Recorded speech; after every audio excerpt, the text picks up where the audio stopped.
right, for the open E5, we're playing a 6-string open, that's your E note, along with the 5th string 2nd fret B note, which is the 5th interval. So that's why we get the names E5 for a power chord.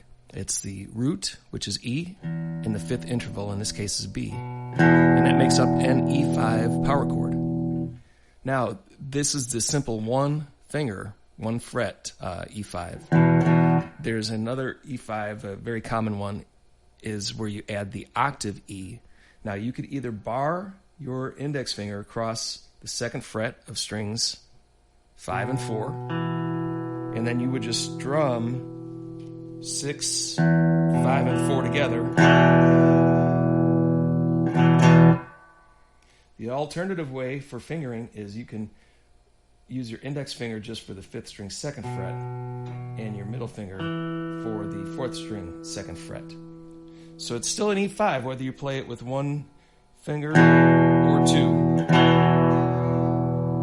The extended one just adds an octave E, which enhances the chord a little bit more.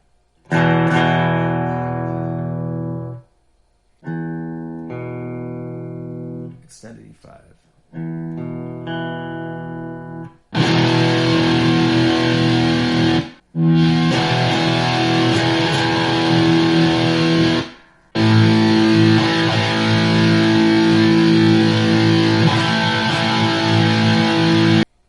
For the A5, we've got the 5th string open, that's the A note. And then we have the 4th string 2nd fret, which is E, and E happens to be the 5th interval to A. So that makes an A5 power chord, the notes A and E. And the extended chord is just adding the 2nd fret of the 3rd string. You could bar that, or you can use your middle finger.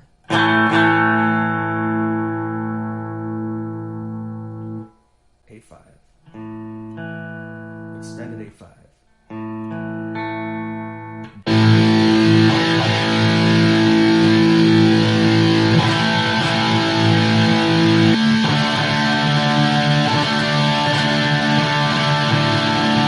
Next is the D5. We've got the 4th string open, that's your D note. And then we've got the 3rd string 2nd fret A note, which is the 5th interval. So the root D plus the 5th interval, that makes a D5 power chord. And then the octave, this one's a little bit different. To add the extended chord, for the octave, you're going to add your middle finger to the 2nd string 3rd fret. So 4th string open, 3rd string 2nd fret, 2nd string 3rd fret.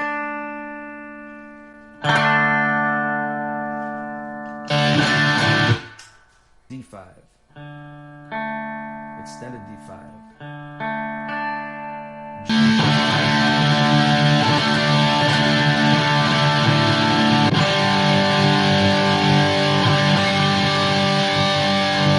Next we have the open G5, which is just strings 3 and 4 played together, open. Now what I like to do is when I'm playing that chord, I'll let my thumb hang over and touch the 6th and 5th strings, not pushing them down to the frets, but just touching them, and that prevents the notes from ringing out on those strings. And then with my other hand, I will do the same for the 2nd and 1st string. All right, so I'm muting those strings, and that way if I hit outside of these two middle strings, the 4th and 3rd strings, let's say I'm strumming rapidly, I'm muting those other notes there. So all that's really ringing out is that G5 power chord. And the extended version of that is simply adding the 2nd string 3rd fret. So you got 4th string open, 3rd string open, and the 2nd string 3rd fret.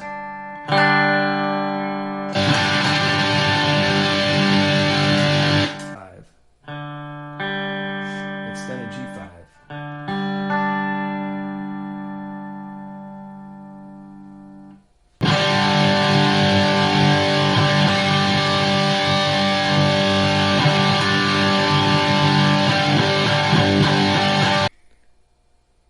Here's some basic exercises that you can do with changing these open power chords. Simply hold each chord for a 4 count. 1, 2, 3, 4. 1, 2, 3, 4. 1, 2, 3, 4. 1, 2, 3, 4. And now we'll try it with the extended chords. 3, 4. 1, 2, 3, 4. 1, 2, 3, 4. 2, 3, 4. When I strum, I imagine there is a wall where I want to stop. So this hand is doing a downstroke on the 6th string open with the 5th string 2nd fret. If I don't want to hit that 4th string note, I'm going to imagine there's a wall right there, and that my hand automatically stops at that wall. And in a way, I am stopping it on that 4th string. I'm using that as a break.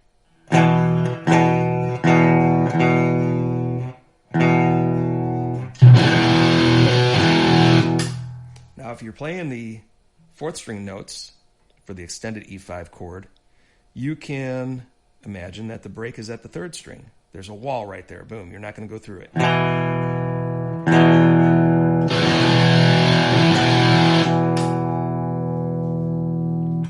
A5.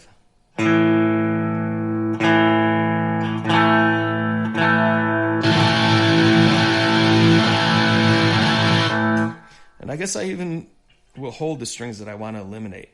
So I'll just mute those by putting my fingers on them. And that prevents me from going any further. The D5.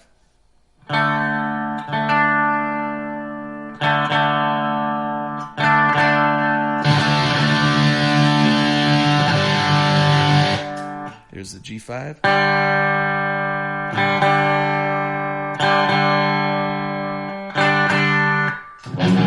Here you're going to imagine that there is a wall in either direction. If you're going down, you don't go past the 2nd string. If you're going up, you don't go past the 5th string.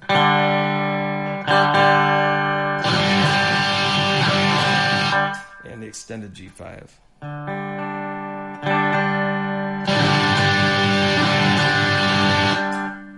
Here's a melodic exercise that I give to my students when they're just learning power chords. We're going to play the extended chords here. We're going to play the E5, and we're going to pick out each note, starting with the 6th string, 5th, 4th, and back to 5th.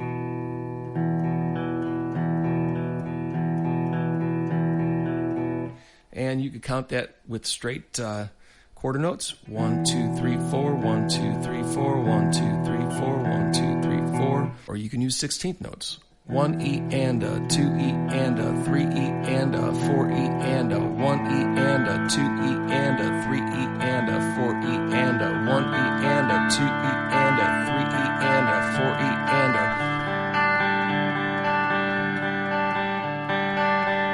Now I'm picking those out. You could even use your fingers.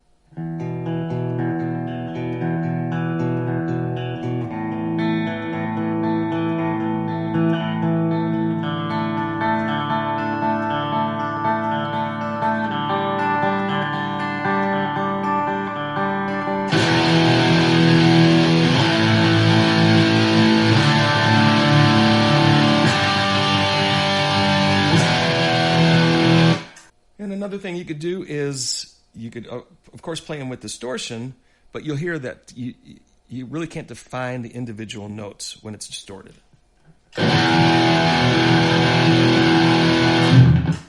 So what I do in that case is I'll palm mute. I'll take the edge of my palm and just rest that on the string a little bit. So the note's going to ring out a little, but not totally.